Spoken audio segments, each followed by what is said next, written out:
when I was going through, and even when we talked about, I don't want this to be a commercial for anybody, and I also don't want this to just be me focused, although I want to invite people along for the journey, because then it gives, just like you're doing for me right now, on giving me some excitement and hope. And whenever any of those nerves come in or any of that comes in, that I've got my own little weird support system, right? Friends that have been through that have done it. Mm-hmm. And so, that's part of what I'm wanting to share with patients, but like I've said, we're not being paid for this by anybody. Like, nobody's sponsoring this, and I've actually refused it because I wanted the purity of it. I wanted to have this to where if I never get a job, I might not get a job in the dental world again, because I really want to teach patients from the perspective of somebody who's pretty anti-dentist, that's willing to not found a good one. I mean, there are good ones out there. Absolutely. I don't want to be like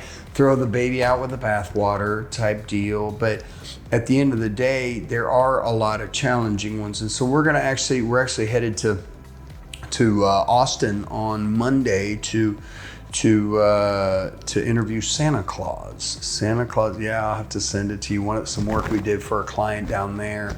Not the dentist you and I both go to, because now we share a dentist. Yeah. But it was a dentist down there we did some work for, and unfortunately he had some snap-ons put in, just 2 on the bottom for him and 2 on the top.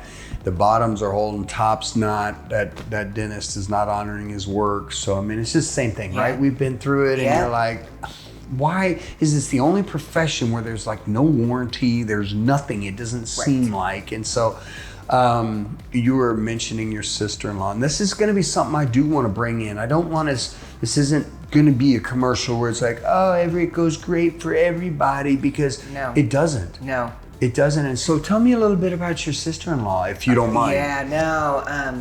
She's battling it right now, and she wanted to get done what I did, and she had found a dentist, and she had no choice but to get her teeth done. And whenever she met with them, they were talking about the Snap-on ones. She was excited they could get her in, by the end of the week, and she was going to start the process. So she did. I tried to get her to wait and talk to our dentist, but she had spoken with them, and she felt comfortable and confident. She went in. Her surgery lasted several hours, as mine did. When I went in the back to pick her up, she had a mask on. This is before the quarantine right now, right? So I could go there with her. So she had a mask on and just kind of mumbling, couldn't say anything. And I was telling them, I said, hey, like, what are we doing here? Like, what's the process? It sounds like, and they said, well, there's going to be quite a bit of bleeding and so forth, but she just needs to leave the dentures in. So it was not explained to her that she could, that she wouldn't have them permanently attached from the get-go. Remember, I told you that's why Mike is saying he thinks that my swelling and everything. So here, number one, she's never had these foreign objects in her mouth. Okay, so she comes out. I get her back to her apartment, and it's a bloodbath. It's a bloodbath.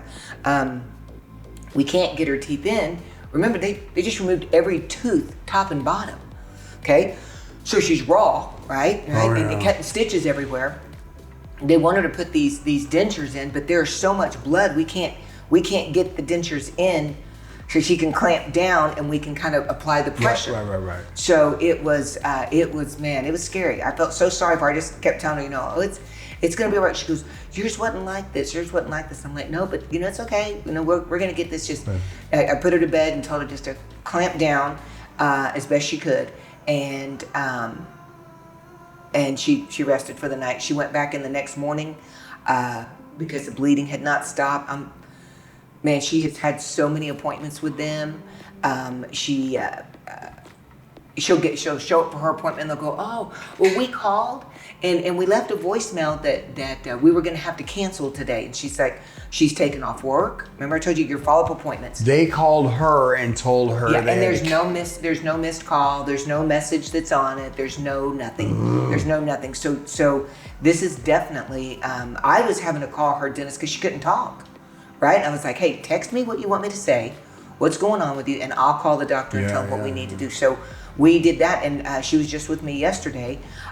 Still does not have. How long ago this happened? She had surgery. It was warm outside before the winter time. Before the winter time? Yeah, because we're in July right now. Yeah, no, we're in July. Yeah, but we've been in quarantine since March. Right. Right, and it was before then. So it was last year. It was definitely last year that she'd gotten it done. So she's over 7 months in at least. Yep. She kept saying something doesn't feel right. Something doesn't feel right. Even with the temporary plate that she has to put in, right? Nothing's screwed in. They haven't given her those yet. The snap-in. So she just has the denture, and she said it doesn't feel right. Something's wrong. They go, nope, it's fine. Oh, this is normal. That there's swelling. They just don't tell you. And then she went. Due to the quarantine, her dentist wasn't coming in. She's like, hey, y'all are supposed to be setting me up. I should be good to go. Now, remember, she thought from the word go that when she left that surgery room, her teeth were in. Mm-hmm. And they weren't. And they're still not permanent. And they're still not. And now they have, they're saying that there is, well, she went back. She said, well, let me see another dentist in the same building, right? It's a big office building. So she saw another dentist, and he said that, hey, this isn't the way I would have done this. If it needs to be fixed, then you need to go to the other dentist. And she said, the other dentist isn't coming in. Like, what do you mean? What did she do wrong? And he said, well, it's just not a way that I would do it. Okay, so still not giving her any answers. Oh, you got it. Oh, they're going to protect each other. Yeah, they're going to stick together. We're friends. Right. That's what we're going to do. Right.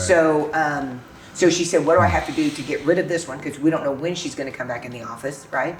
And get with the new dentist there. She did that, and now they've had to order specialty parts because one side is lower than the other. What she had been telling them with the dentures, they weren't fitting straight in. They felt cockeyed. So she has no idea. That's what I asked yesterday. I hate to ask her. Yeah, because it's such a sore and embarrassing and frustrating subject. It is, it's so frustrating, and you just, you're just going to get me all worked up again, Right. So I'm like, oh, poor Alyssa. And that was our conversation last night. Where's it at with it, and what's going on, and they won't tell her. They just keep saying, well, wait till we get these other parts. But if one's lower, it's never going to work. Yeah. So what we can't even now. Are they going to have to redo it? Well, guess what? Process starts all over, baby. Right? You're gonna have to heal. You're gonna have to do something. They're gonna have to do bone grafts. You got it. They're gonna have to do. I mean, it's gonna be a lot. But again, they're not telling her, anything. They've ordered these parts, and when the parts come in, they'll have her come in. And I told her then, we're not accepting nothing but perfect.